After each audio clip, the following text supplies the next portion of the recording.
আপনি দলের চেয়ারপারসনের উপদেষ্টা। আজ 3 তারিখ প্রার্থী ঘোষণা করা হয়েছে, আজকে 19 তারিখ। দলকে আপনি আসলে কতটা ঐক্যবদ্ধ করতে পেরেছেন বা একই বৃত্তে আনতে পেরেছেন?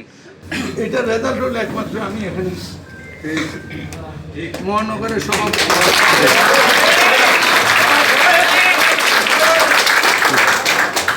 আপনার তো ইচ্ছা হওয়া উচিত।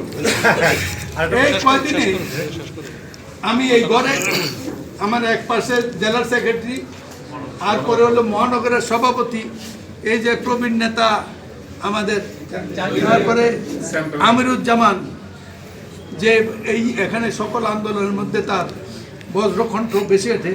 তারপরে দেখেন অ্যাডভোকেট রিঙ্কু মুস্তফা, তারও বজ্রকণ্ঠ।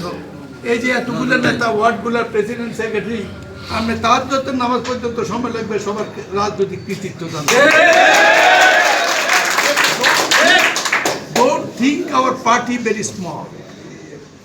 Anybody of them, এই যে এখানে আছে, দরকার হলে তাদের মধ্যে থেকে এমপি মনোনীত হতে পারে, সে যোগ্যতা অনেক। আপনি মনে করেন আমার পাশে দাঁড়ায় মরে গেলে এই তারা কেউ দাঁড়াইতো না? সুতরাং আপনি শূন্যতা দেখছেন কোথায়?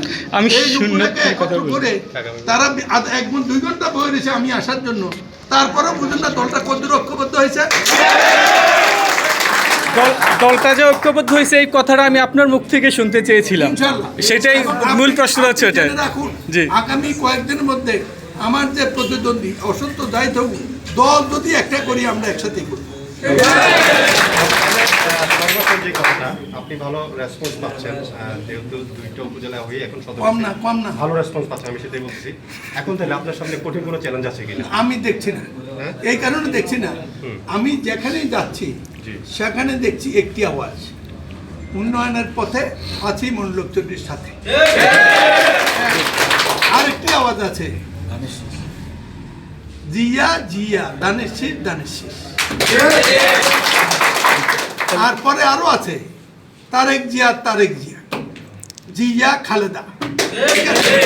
এছাড়া কোনো আওয়াজ আমার কান এখনো সচল আছে, আমি শুনি।